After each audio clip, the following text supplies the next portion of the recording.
Bonjour à tous.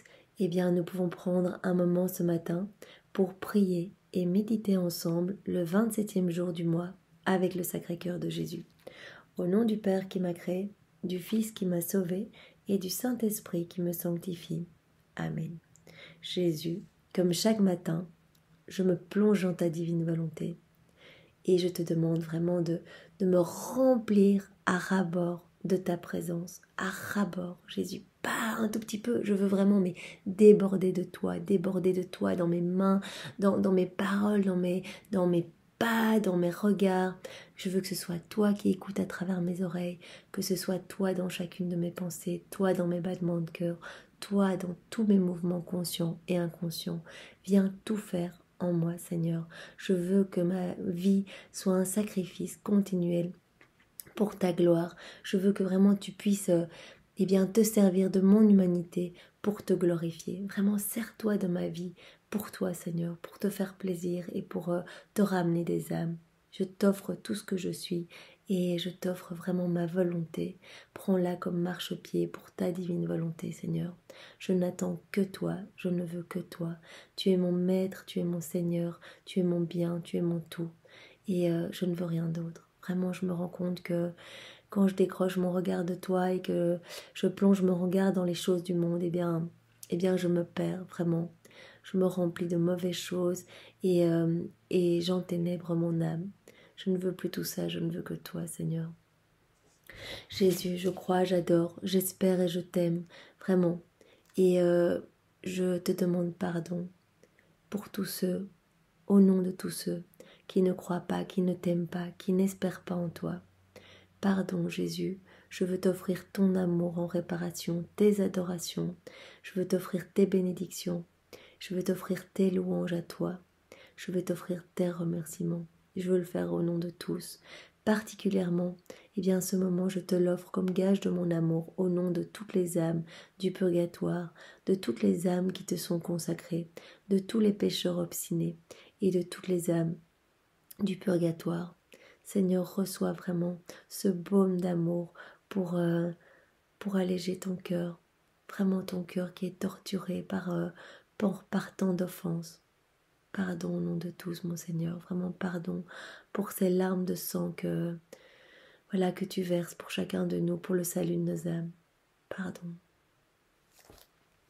Viens maintenant parler en moi, Seigneur, envoie-moi ton Esprit Saint.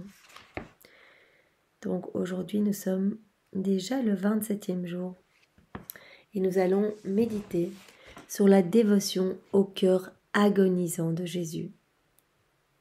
Cette dévotion a pour but, premièrement, d'honorer le Sacré-Cœur de Jésus, endurant, pendant toute sa vie et pendant sa passion, de grandes souffrances intérieures pour le salut des âmes. Dans les livres du ciel, nous avons pu voir que Jésus a souffert depuis la seconde 1 de son incarnation, dans le ventre de Marie, jusqu'à sa mort, et que il a refait toutes nos vies et que ça a été des petites morts continuelles. Il a même dit dans les livres du ciel que les 24 heures de sa passion que nous connaissons d'après les évangiles qui ont été vraiment atroces avec cette crucifixion, couronnement d'épines, les flagellations, 5481 coups dans le corps de Jésus. Vraiment du sang dans ses yeux, des crachats, des griffures, on lui a arraché la barbe, on l'a jeté dans les égouts. Donc ça a été épouvantable ce chemin de croix où il est tombé sous le poids de la croix, où il avait toute la poussière du chemin pour aller au Mont Golgotha qui venait se coller dans ses plaies, donc il voyait plus rien du tout, séparé de sa mère, vraiment sous une pluie de blasphème et de méchanceté humaine. Eh bien, il a dit que ces moments-là, ces 24 heures de sa passion, étaient comme une rosée apaisante par rapport à tout ce qu'il avait vécu dans sa divinité, la passion qu'il a vécue dans sa divinité et que nous ne connaissons pas, que nous avons appris à connaître grâce aux écrits de Luisa Piccarreta. Eh bien, il a vraiment souffert le martyre, tous nos péchés, même nos morts physiques, il les a ressentis dans sa chair. Toutes les fois où nous n'avons pas voulu, l'inviter dans nos actions, c'est un clou dans ses mains. toutes les fois où nous n'avons pas voulu mettre nos regards dans son regard, c'est comme si nous lui crachions dans les yeux, que nous mettions des épines dans ses yeux, ces épines de la couronne d'épines qui lui ont perforé le côté des yeux. Toutes les fois où nous ne mettons pas nos pensées pour Jésus, au service de Jésus, pour le louer, l'adorer, couronne d'épines pour Jésus, on recouronne son chef sacré. Et ainsi de suite, nos pas qui n'ont pas été dans la bonne direction, toutes les fois où nos pas vont à la recherche des plaisirs du monde, ils ne recherchent pas Jésus, ne recherchent pas à aider et à sauver des âmes, ce sont des clous dans ses pieds. Donc vraiment, il ne faut pas croire que la crucifixion de Jésus et que toute sa passion, c'est quelque chose qui s'est passé il y a 2000 ans et que maintenant nous y pensons juste une fois par an, le vendredi saint, en mémorial. Pas du tout. Vraiment, il continue dans sa divinité à vivre sa passion, puisque Jésus, c'est Dieu, tout ce qu'il fait, toutes ses actions sont éternelles, et donc il continue à revivre éternellement toutes ses souffrances dans sa divinité. C'est pour ça que quand nous prions son cœur agonisant, il est touché quand nous venons le consoler, quand nous faisons réparation au nom de tous. Et vraiment, Louisa nous apprend à vraiment, chaque jour de notre vie, demander pardon au nom de tous, remercier au nom de tous, couvrir Jésus de son propre amour, aller consoler son cœur agonisant. Et vraiment, je vous conseille, je vous ai déjà beaucoup conseillé ce petit livre, et d'ailleurs, j'en ai encore quelques-uns à la maison que je peux envoyer à ceux qui le désirent. Donc la dévotion, très précieux sang de Jésus. Jésus s'est représenté comme ceci, sur une croix, sur un crucifix. D'ailleurs, que j'ai déjà fait des vidéos avec ce crucifix. Donc il s'est représenté comme ça. Je suis Jésus agonisant qui t'aime. Donc vraiment, Jésus continue d'agoniser et il s'est représenté comme ça. C'était il n'y a pas longtemps, dans les années 2000, à Barnabas, donc au Nigeria. Et il a dit je continue à agoniser d'amour. En fait, mon amour qui est rejeté, c'est épouvantable, ça me torture. Exactement comme j'ai eu cette soif sur la croix, mais la soif du salut de votre âme, toutes ces flammes d'amour rejetées, me font souffrir continuellement. Je continue à agoniser. Et il s'est montré comme ça sur la croix en disant j'agonise. Il faut vraiment que des âmes viennent consoler mon cœur sacré agonisant. Donc vraiment, c'est une manière d'honorer cette dévotion au cœur agonisant, c'est une manière d'honorer le sacré cœur de Jésus qui a tellement souffert. Mais c'est aussi une manière d'obtenir par les mérites de cette longue agonie et de toutes les souffrances que Jésus a pu subir dans sa divinité, mais aussi dans son humanité. D'obtenir une bonne mort. J'ai regardé, il y a 150 000 décès par jour dans le monde. Donc vous imaginez toutes ces âmes.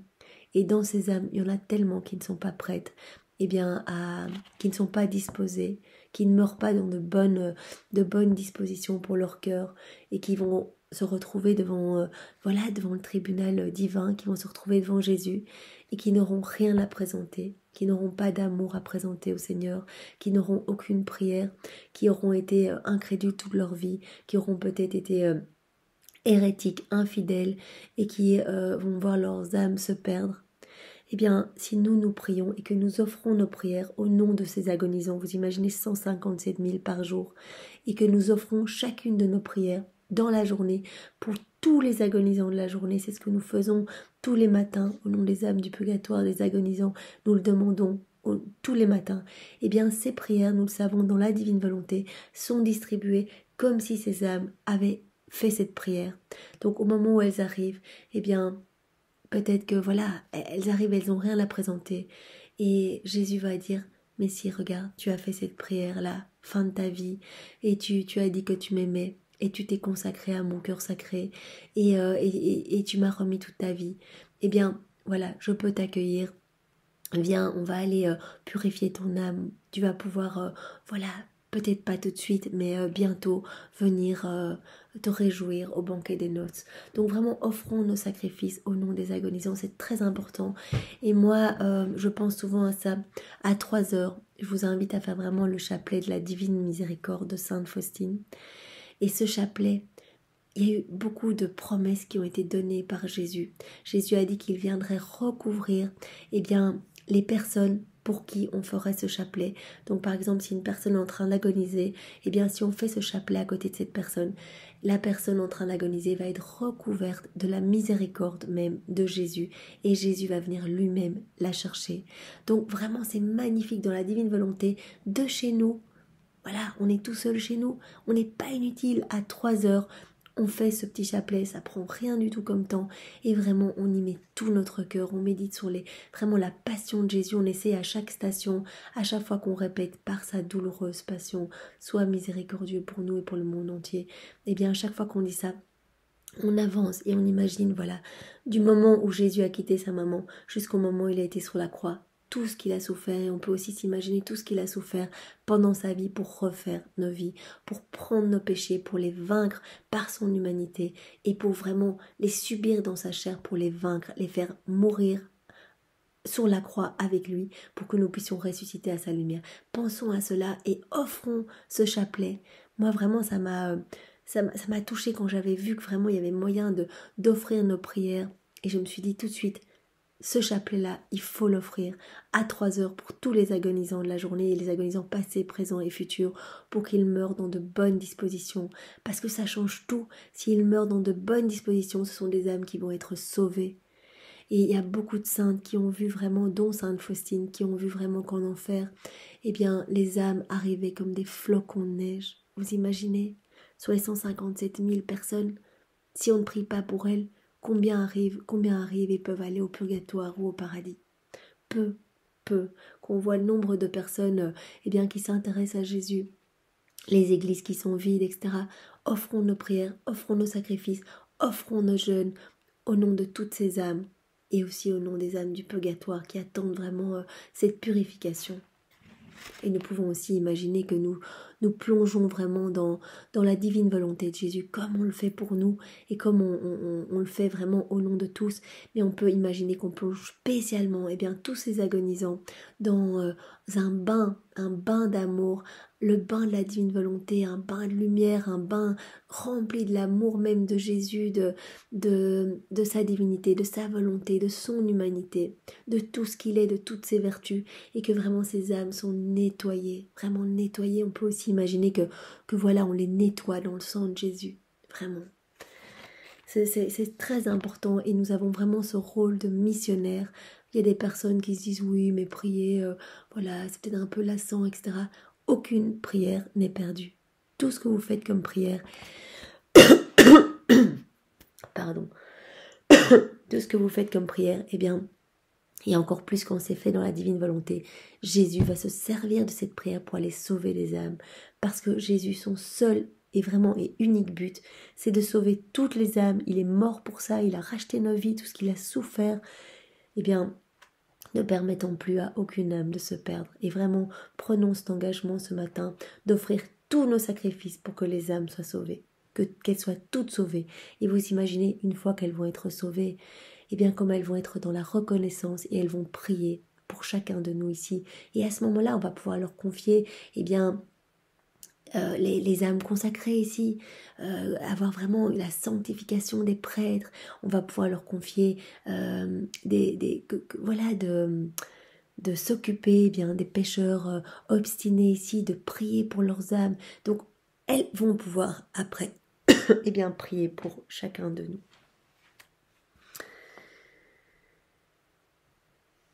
Alors en fait, c'est fin du 19e siècle qu'un humble religieux conçut le désir de répandre parmi les fidèles cette dévotion au cœur agonisant de Jésus. Dans ce but, il composa une petite prière pour les agonisants du jour. Cette prière a été approuvée et enrichie de précieuses indulgences par le pape Pie IX. Donc les indulgences, c'est-à-dire que le pape y attache, par exemple, pour toutes les âmes qui vont prier pour les agonisants, par exemple, elles pourront libérer X âmes du purgatoire, etc. Les indulgences, c'est vraiment des cadeaux offerts. Par exemple, lorsque on communie et qu'on offre notre communion pour les âmes du purgatoire le même jour que le sacrement de la réconciliation, donc si on va se faire confesser avant la messe ou après la messe, eh bien on a une indulgence plénière, c'est-à-dire qu'il y a une âme du purgatoire de notre choix qui va pouvoir être sauvée. Eh bien ici aussi, il y a beaucoup d'indulgence attachée à la dévotion au cœur agonisant de Jésus.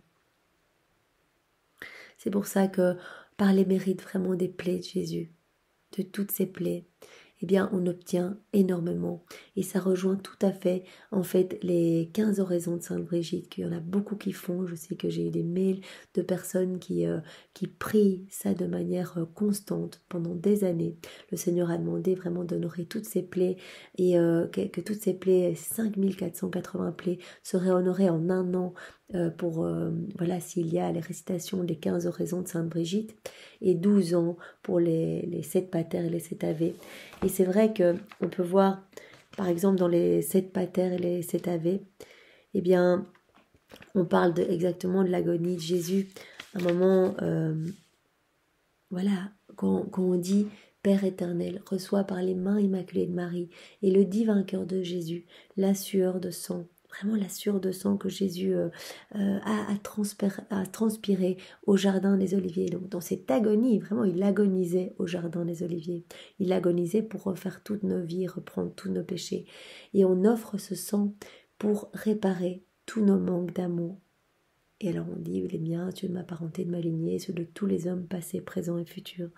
Donc vraiment, cette agonie de Jésus, c'est vraiment parce que nous rejetons continuellement son amour. Toutes ces souffrances viennent principalement du rejet de son amour. Il l'a dit sur la croix, je pourrais tout accepter si vous acceptiez mon amour. Je pourrais vraiment, eh bien, voilà, être... parce que sur la croix, il avait déjà tout donné. Mais ses souffrances étaient telles qu'il en délirait. Il a été desséché vraiment dans sa bouche, tellement ces flammes d'amour le dévoraient. Ces flammes, c'est tout ce qu'il nous propose, son amour qu'il veut déverser dans nos âmes et qu'on refuse. Toutes les fois où nous faisons notre volonté propre, eh bien c'est comme si nous disions non, nous ne voulons pas ton amour, va-t'en, on va se débrouiller tout seul. Et ça le fait souffrir atrocement.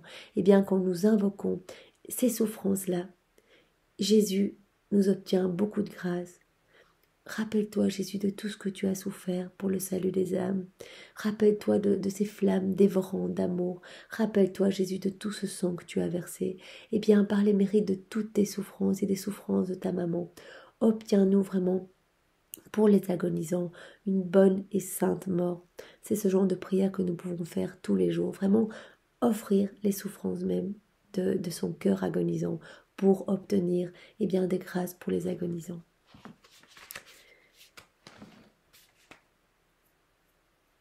Donc cette prière se répandit de tous les côtés, et sa traduction en plusieurs langues la fit connaître dans la plupart des contrées catholiques. Elle a suscité dans plusieurs villes de saintes associations qui sollicitent ardemment le salut des mourants, des agonisants. Donc vraiment, c'est une dévotion au cœur agonisant de Jésus qui s'est vraiment répandue au cours des siècles. Et maintenant, c'est assez courant que voilà les âmes, les créatures prient pour finalement tous les mourants. Il est aisé de comprendre combien cette admirable dévotion doit plaire au cœur de Dieu, qui n'a quitté le séjour de la gloire et n'est descendu sur la terre que pour le salut des hommes. Cette dévotion est pleine d'opportunités. Elle attire des grâces de conversion sur une multitude de chrétiens qui, dans ce siècle d'indifférence et d'impiété, ne se préparent pas à la mort. Combien se préparent à la mort? Combien pensent de leur vivant à leur sanctification? Peu, malheureusement. Combien, ne pensent à l'éternité et se retrouvent finalement devant Jésus sans y avoir réfléchi. Oh, que de grâce, de salut, elle a fait descendre cette dévotion du ciel. Que d'agonisants elle a soulagé, que de pécheurs expirants elle a arraché de l'enfer, que d'âmes elle a sauvées de l'abîme éternel. Béni soit le cœur agonisant de Jésus d'avoir inspiré une dévotion féconde, si opportune, si providentielle. Âme chrétienne, âme compatissante, priez pour les agonisants, recommandez-les souvent au cœur miséricordieux de Jésus. Songez que chaque jour, 150 000 décès. Il y a 150 000 décès. Vous imaginez, ça fait, il était mis quelque chose comme 1,6 par seconde. Nous sommes en train de parler et là, les personnes meurent. Toutes les secondes. Et donc vraiment, ils ont besoin de nous. Les personnes comparaissent au redoutable tribunal de Dieu. Commence une éternité de bonheur ou de malheur. Hélas, sur ce nombre, combien de milliers peut-être sont en état de péché mortel. Priez pour les agonisants. Ils sont vos frères en Jésus-Christ, vos parents peut-être, vos amis, vos bienfaiteurs. Obtenez-leur la grâce d'une sainte mort. Priez pour les agonisants. Un jour, on priera aussi pour vous, lorsque vous serez à l'agonie. Et vous sortirez victorieux de votre dernier combat pour aller jouir de l'éternelle félicité. Enfin, faites connaître à ceux qui l'ignorent la dévotion au cœur agonisant de Jésus. Vraiment, prier et méditer, offrir les mérites même des souffrances du cœur de Jésus au Père éternel pour obtenir des grâces pour les agonisants. Introduisez-la dans vos familles, chez vos amis, et ce cœur sacré vous bénira. Si par l'union et la ferveur de nos prières, nous parvenions à sauver ne fût-ce qu'une âme chaque jour, si on arrivait à sauver une âme par jour, quelle riche moisson nous aurions recueillie au bout d'1 an, au bout de 10 ans. Imaginez toute notre vie. Si nous demandons au Seigneur une âme par jour et que nous offrons nos sacrifices, nos prières pour ces âmes, pour cette âme et pour ces âmes tout au long de notre vie, eh bien, quelle moisson, quel gage d'espérance pour nous, quelle couronne de gloire pour l'éternité. Et nous savons bien qu'avec les 24 heures de la Passion, si nous nous unissons de tout notre cœur à Jésus, eh bien, il l'a promis, il offrira une âme par mot. Donc c'est considérable. Il vient à travers nous, nous ne sommes rien du tout. Il va venir sauver une âme par mot, donc des milliers d'âmes par méditation que nous pouvons faire. C'est pour ça qu'il a vraiment promis que toute âme qui méditerait tous les jours les heures de sa passion, eh bien, n'irait pas au purgatoire. Pas au purgatoire, directement à la couronne de gloire au paradis. Donc je vous invite à le faire, c'est rien du tout, 10-15 minutes par jour, parfois un peu plus, mais c'est tellement beau. Donc c'est ce livre-ci, les 24 heures de la Passion. Vous voyez, moi, mon livre, il a tellement vécu, moi je vis dedans, c'est magnifique. J'avais fait, il y a vraiment au tout début, eh bien, je les ai faits donc en vidéo. Si vous n'avez pas le livre, je sais qu'on peut aussi les trouver partout. Il y a beaucoup de gens qui font les heures de la Passion. Moi, je les ai fait vraiment en les méditant avec tout mon cœur. Je n'ai pas fait que lire, je les ai vraiment fait comme je le fais à la maison. Et donc, si jamais vous avez envie de les faire, ou sinon, voilà. Mais vraiment, faites-les, parce que ça fait immensément plaisir à Jésus. Et c'est une manière d'honorer son cœur agonisant. Et donc, on peut obtenir tellement de grâce pour les âmes qui sont encore sur la terre, qui vont connaître des conversions vraiment, pour les âmes qui sont au purgatoire, qui vont pouvoir être libérées plus vite, pour les agonisants qui vont pouvoir avoir une bonne mort, et vraiment des pluies de grâce vont retomber sur nous, des bénédictions sur nos familles. Donc vraiment, je vous invite à le faire. Donc vous voyez, un jour on priera aussi pour vous. Tout ce que vous donnez, vous allez, surtout quand on le fait dans la divine volonté, nos prières deviennent éternelles puisqu'elles sont faites par Jésus. Et Jésus, au moment de notre mort, dit, voilà, regarde toutes les âmes que tu as sauvées. Regarde comme ta prière est éternelle, ça sauve des âmes continuellement. Regarde. Et vraiment, ça c'est important de garder en tête que rien n'est perdu, que Jésus va utiliser nos prières, là où c'est le plus urgent. Vous voyez qu'on fait un chapelet dans la divine volonté et qu'on l'offre au nom de tous. Imaginez une âme qui arrive et qui se retrouve devant Jésus et qui a une vie malheureusement de pécheur et qui, parce que Jésus est aussi justice, parce que Dieu a dans ses attributs la justice, cette âme normalement ne pourrait pas rentrer, ne pourrait pas être accueillie, ne fût-ce que même au purgatoire. Marie va arriver et va dire, il y a des âmes là qui ont fait des chapelets dans la divine volonté au nom de tous. Regarde, dans la balance, elle va venir déposer son rosaire dans la balance en disant, sauve cette âme. on va récupérer une prière qui a déjà été faite qui a été faite dans la divine volonté de manière éternelle. Et regarde, nos cœurs sont consolés par cette prière. Reçois cette consolation au nom de cette personne qui normalement devrait partir, devrait peut-être ne pas pouvoir rentrer au paradis. Et donc, nous sauvons des âmes comme cela. Donc, je vous invite vraiment à toujours prier dans la divine volonté et à tout offrir pour les agonisants, les âmes du purgatoire. Quelle riche moisson nous pourrions donc recueillir donc si nous sauvons une âme tous les jours. Alors, nous avons un exemple pour aujourd'hui. C'est une famille protestante de la ville de Liège, en Belgique. Et alors, en fait, ils font transporter à l'hôpital une jeune demoiselle malade depuis longtemps.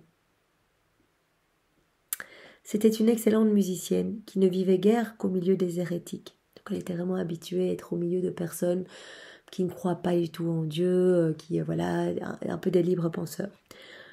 Elle était la seule catholique de sa famille, mais elle n'avait reçu aucun principe religieux. Voilà, elle se disait catholique, c'était un peu une fois comme ça, mais elle n'était pas du tout pratiquante. Elle s'adonnait à tous les plaisirs du monde. Dès qu'on lui parlait de la religion, elle s'irritait et prétendait que de tels entretiens la fatiguaient. Désespérant presque de sa conversion, les religieuses firent une neuvaine pour la recommander au Sacré-Cœur agonisant de Jésus. Vous voyez, à l'époque, les hôpitaux étaient tenus par des religieuses. Et les religieuses, essayaient vraiment que chaque personne agonisante puisse mourir dans de bonnes dispositions et donc essayer vraiment de les convertir à la fin. Et voyant que cette jeune fille ne voulait rien entendre et s'irritait à chaque fois qu'on lui parlait de Dieu, ils ont commencé une neuvaine au cœur agonisant de Jésus. Le dernier jour de la neuvaine, la pauvre pécheresse demanda à la sœur garde-malade un livre de prière. Et après en avoir lu une page, elle s'écria « Comme c'est beau, je veux me confesser et je veux communier ». Elle eut en effet cette double consolation. Depuis cet heureux jour, elle répétait à toute personne qui venait la visiter « Comme je suis heureuse ».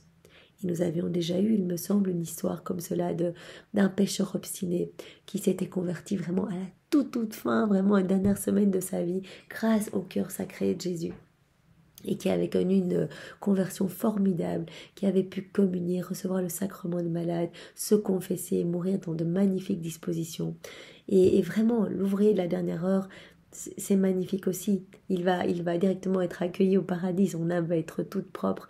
Et donc vraiment, prions pour que toutes ces âmes, ces agonisants puissent, de la même manière que cette jeune fille qui était hérétique et qui finalement ne voulait rien entendre, que toutes les âmes des agonisants puissent s'ouvrir à l'amour, s'ouvrir à la vérité de Jésus, puissent recevoir vraiment les torrents de grâce qu'il veut déverser dans le cœur de chacun. Voyant le moment suprême arriver, elle exprima le désir de communier encore juste avant sa mort. Bientôt l'agonie commença. On l'entendit répéter avec ferveur ces belles paroles. « Mon Sauveur, pardonne-moi tous mes péchés. » Donc elle le demandait sans relâche. Vraiment, ça me fait penser au bon larron sur la croix. Parce qu'on peut le lire dans les écrits de Valtorta, c'est très touchant. Au début, sur la croix, il blasphémait vraiment, il insultait tout le monde, il hurlait. Vraiment, c'était un moment terrible où il crachait sur Jésus, sur Marie, etc. Et à un moment, il a été touché. Vraiment, de voir le silence et l'amour qui émanait de Jésus, qui était tout en prière. Les paroles d'amour de Jésus, qui vraiment pardonnait à ses ennemis.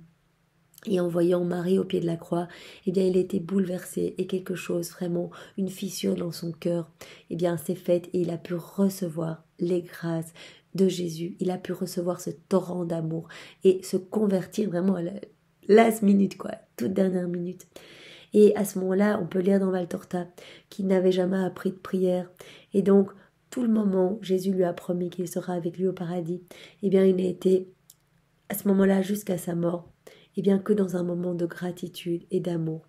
Et il a répété sans cesse, « Pardonne-moi, pauvre pécheur, je remets mon âme, pardonne-moi, pauvre pécheur. » Donc, vraiment, il a eu ces paroles en d'autres mots que cette jeune fille a eu avec Mon Seigneur, pardonne-moi tous mes péchés. Vraiment ce sincère repentir qui nous ouvre les portes du ciel. C'est vraiment à ça que nous sommes appelés, peu importe nos péchés. Jésus attend juste notre vraiment profond et sincère repentir et il pardonnera toujours. Quoi que l'on ait fait, il pardonnera parce qu'il a déjà payé notre dette. Elle s'endormit dans la paix du Seigneur, ces mots expirant avec elle sur ses lèvres. Voilà une âme sauvée, parce que l'on a recommandé au cœur agonisant de Jésus. Eh bien, le cœur de cette jeune fille a été donné au cœur agonisant de Jésus pendant toute la neuvaine. Gloire et amour à ce divin cœur. Alors, nous pouvons prier, faire une prière finale, au nom de tous dans la divine volonté. Très miséricordieux Jésus, plein d'amour pour les âmes, je t'en conjure, par l'agonie de ton Sacré-Cœur et par les douleurs de ta Mère Immaculée, purifie dans ton sang tous les pécheurs de la terre, qui sont maintenant à l'agonie et qui aujourd'hui même doivent mourir. Amen. Et alors nous pouvons prendre dans les heures de la Passion justement ce passage que nous avons probablement déjà lu mais qui est magnifique, qui est tout petit, donc on peut vraiment le relire. Donc où Louisa va aider Jésus. Vraiment, Jésus, vous imaginez l'humilité de Dieu qui demande de l'aide et de la compagnie à chacun d'entre nous. Parce que Louisa représente vraiment toute l'humanité. Et il souffre tellement qu'il dit, mais je vois les âmes se perdre, s'il te plaît, va me chercher des âmes. Que mon sang ne soit pas perdu en vain, que mes souffrances, eh bien, ne soient pas en vain. Et Louisa va accompagnée de Marie et de toute la cour céleste, eh bien elle va chercher des âmes et elle va partout sur la terre et dans le ciel et elle va ici en particulier eh bien dans les chambres des mourants. Donc c'est la 3e heure d'agonie de Jésus.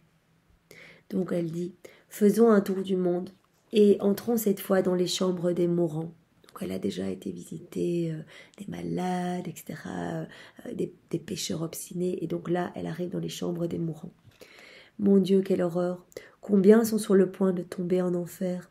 Combien, après une vie de péché, vont ajouter une ultime blessure à ce cœur maintes fois transpercé, en couronnant leur dernier souffle d'un acte de désespoir? Vous voyez, à la place de s'en remettre complètement au cœur de Jésus, eh bien ces âmes couronnent leur fin de vie par du désespoir, n'ont plus aucune espérance en la miséricorde de Jésus. Se disent voilà, je n'ai jamais prié toute ma vie, je vois pas pourquoi je serais sauvée. Et donc finalement, elles se perdent elles-mêmes. Et parfois même elles demandent la mort, tellement elles n'ont plus d'espoir. D'innombrables démons rôdent autour de ces âmes, semant la terreur et l'épouvante des jugements divins dans leur cœur, lançant ainsi leur dernier assaut, afin de conduire toutes ces âmes en enfer. Il y a vraiment un énorme combat spirituel qui se joue autour du lit des mourants, vraiment lors de leurs dernières heures de vie. Et donc les démons essayent vraiment, coûte que coûte, de perdre ces âmes. Ces démons voudraient déjà allumer les flammes éternelles autour du lit des mourants pour leur ôter toute espérance. D'autres âmes, trop attachées à la terre, ne se résignent pas à faire le dernier pas. Maman, ce sont les derniers instants. Ces âmes ont infiniment besoin de secours. Ne vois-tu pas comme ces mourants tremblent, comme ils se débattent en proie aux affres de la mort, comme ils réclament secours et pitié? Déjà la terre a disparu pour eux. Maman, maman très sainte, par ta main maternelle, sur leur front glacé, recueillons leurs derniers soupirs. Donnons à chaque agonisant le sang de Jésus, et mettons ainsi en fuite les démons, parce que le sang de Jésus et la présence de Marie fait fuir les démons.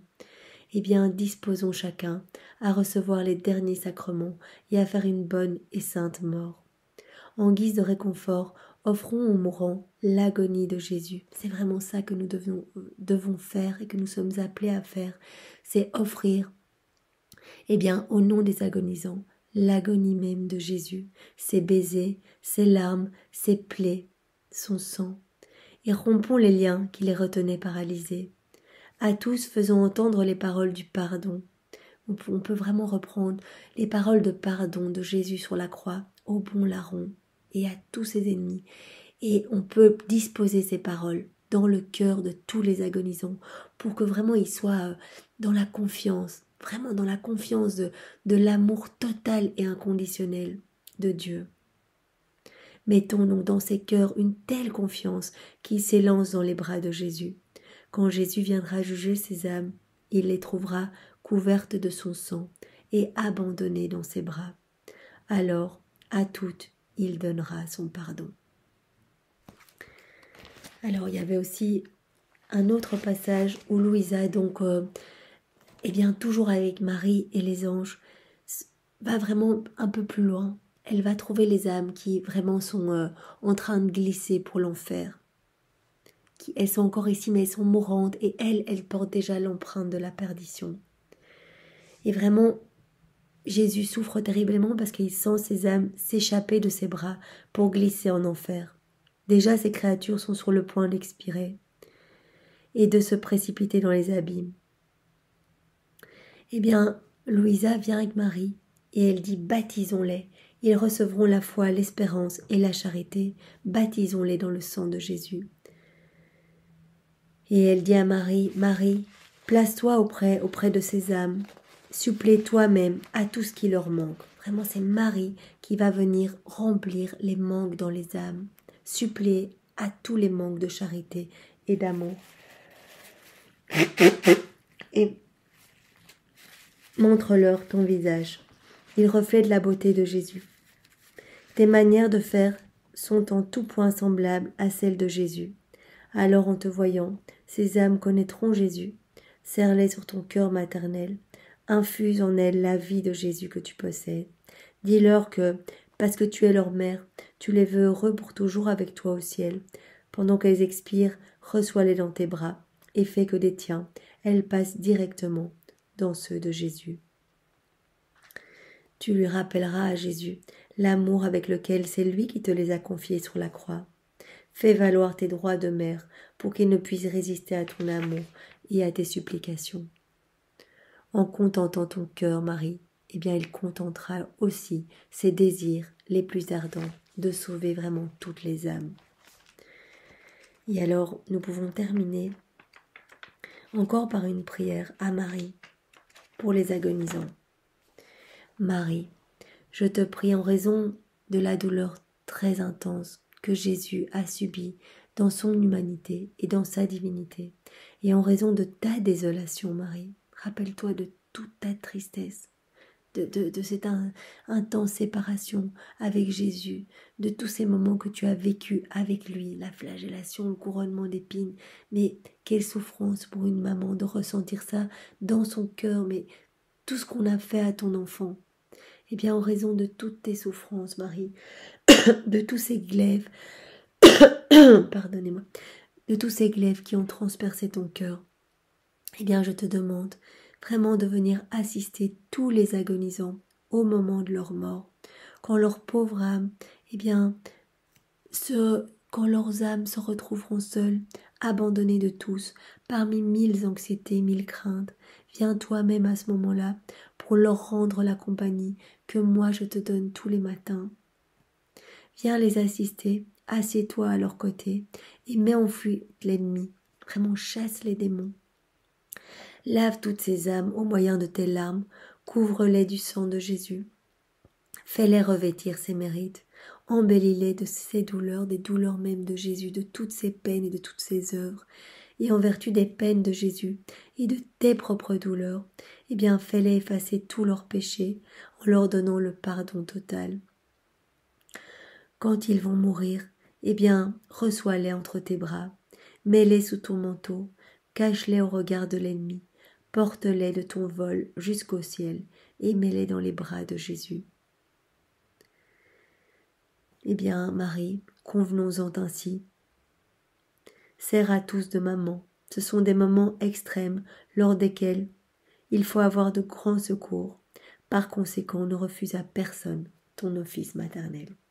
Marie, j'ai pleine confiance en toi et vraiment je viens ce matin placer tous les agonisants, passés, présents et futurs, particulièrement ceux qui vont mourir aujourd'hui, et bien dans ton cœur immaculé, occupe-toi-en et viens les apporter directement dans le cœur sacré de Jésus. Ainsi soit-il.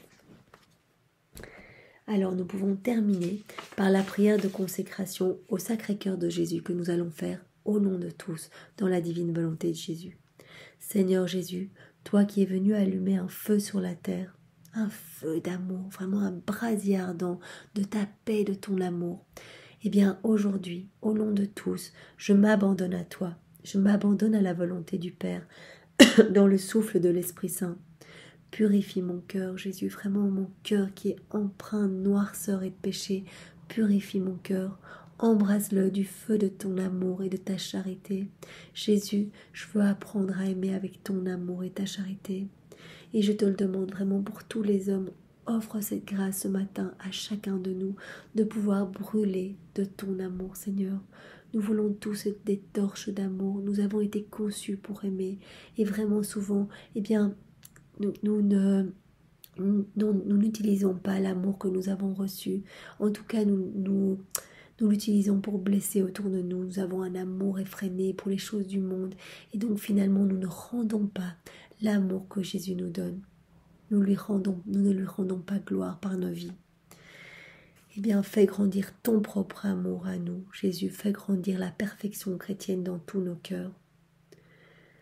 Fais grandir en nous le désir de la sainteté par le cœur immaculé de Marie. Eh bien, nous nous consacrons entièrement ce matin, Jésus, à ton sacré cœur, en présence de toute la cour céleste. Et nous te demandons vraiment cette grâce de pouvoir t'aimer tout au long de notre vie et après notre mort. Amen. Que toute gloire soit rendue au Père et au Fils et au Saint-Esprit, comme il était au commencement, maintenant et toujours, et dans les siècles des siècles. Amen. Eh bien, c'est dans la divine volonté de Jésus, au nom de tous, que nous avons pris ce moment pour vraiment méditer sur la dévotion au cœur agonisant de Jésus. Dévotion qui obtient, comme nous l'avons vu, beaucoup de grâce pour nos agonisants. Donc aujourd'hui, vraiment, prenons l'engagement d'offrir toutes les souffrances de Jésus au Père éternel, toutes ses plaies, tout ce qu'il a souffert, eh bien, pour les agonisants, entre autres, et aussi pour les âmes du purgatoire. Donc si vous avez ce livre, eh bien peut-être aujourd'hui, faites une petite heure de la Passion. C'est pas vraiment une heure, ça prend un quart d'heure, et vraiment mettez-vous à côté de Jésus et consolez-le. C'est très facile, c'est vraiment on suit Louisa, et vraiment vous pouvez fermer les yeux après chaque petit morceau et dire voilà Jésus, je suis vraiment près de toi, je te prends dans les bras et toutes ces souffrances je te les offre, s'il te plaît sauve beaucoup d'âmes par ton sang, voilà, que ton sang ne soit pas versé en vain. Donc voilà, je vous invite à le faire et c'est très important. Soyez tous bénis au nom du Père et du Fils et du Saint-Esprit. Amen. Bonne journée à tous, au revoir.